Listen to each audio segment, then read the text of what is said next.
Betting app promotion కేసులో నేడు ED విచారణకు హీరో దగ్గుబాటి రానా హాజరు కానున్నారు. ఇవాళ ఉదయం 10 గంటలకు విచారణకు హాజరు కావాలని రానాకు ఈడీ నోటీసులు పంపింది.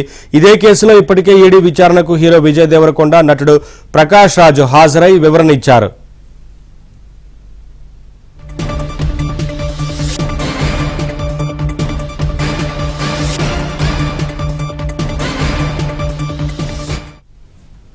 బెట్టింగ్ యాప్ ప్రమోషన్ కేసులో ఈడీ విచారణకు దగ్గుబాటి రానా హాజరు కాబోతున్నట్లుగా తెలుస్తోంది. ఇప్పటికే ప్రకాష్ రాజ్, విజయ్ దేవరకొండ ఈడీ విచారణకు హాజరయ్యారు.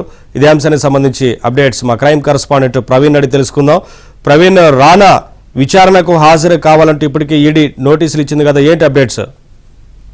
బెట్టింగ్ యాప్ కేసులో ఇప్పటికే పూర్తి స్థాయిలో విచారణ కొనసాగిస్తున్నటువంటి ఈడీ సినీ ప్రముఖులందరికీ కూడా నోటీసులు జారీ చేస్తున్నటువంటి పరిస్థితి అయితే స్పష్టంగా కనపడుతుంది. ఈ రోజు 11 గంటలకు వ్యక్తిగతంగా ఈడీ కార్యాలయం ముందు దగ్గుబాటి రానా విచారణకు హాజరు కాబోతున్నాడు. అయితే ఈ కేసులో ముఖ్యంగా ఈ రానా చేసినటువంటి ఒక ప్రమోషన్, ఒక బెట్టింగ్ యాప్ ను ప్రమోట్ చేయడం వల్ల చాలా మంది నష్టపోయారు అనేటువంటి అంశానికి సంబంధించి తెలంగాణ పోలీసులు నమోదు చేసినటువంటి ఎఫ్ఐఆర్ ఆధారంగా ఈడీ దర్యాప్తు కొనసాగిస్తుంది.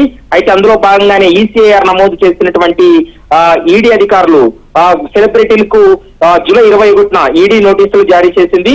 అయితే షెడ్యూల్ ప్రకారం జూలై 23న విచారణకు రానా హాజరు కావాల్సి ఉండగా షూటింగ్స్ కారణంగా రాలేకపోవడంతో ఈ రోజు విచారణకు హాజరవుతారంటూ కూడా చెప్పడం జరిగింది. దీంతో 11 గంటలకు వ్యక్తిగతంగా విచారణకు హాజరయ్యేటువంటి అవకాశం అయితే కనపడుతుంది.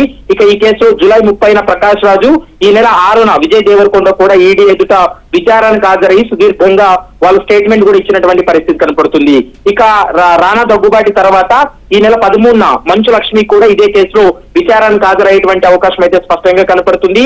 ఇప్పటికే జంగిల్ రమ్య అనేటువంటి ఒక యాప్ ను ప్రమోట్ చేయడం వల్ల ఈ బెట్టింగ్ యాప్ ను ప్రమోట్ చేసే విధంగా రానా ముందుకెళ్లాడు. కాబట్టి బెట్టింగ్ యాప్ ప్రమోషన్ చేసినందుకు గాను ఆ సంస్థ నుంచి వచ్చినటువంటి పారితోషికం ఎంత అనేటువంటి అంశానికి సంబంధించి పూర్తి స్థాయిలో రానా నుండి వివరాలు రాబట్టేటువంటి అవకాశం ఉంటుంది. స్టేట్మెంట్ కూడా రికార్డ్ చేసే అవకాశం అయితే కనపడుతుంది. Naveen, thank you Praveen, thanks for the updates.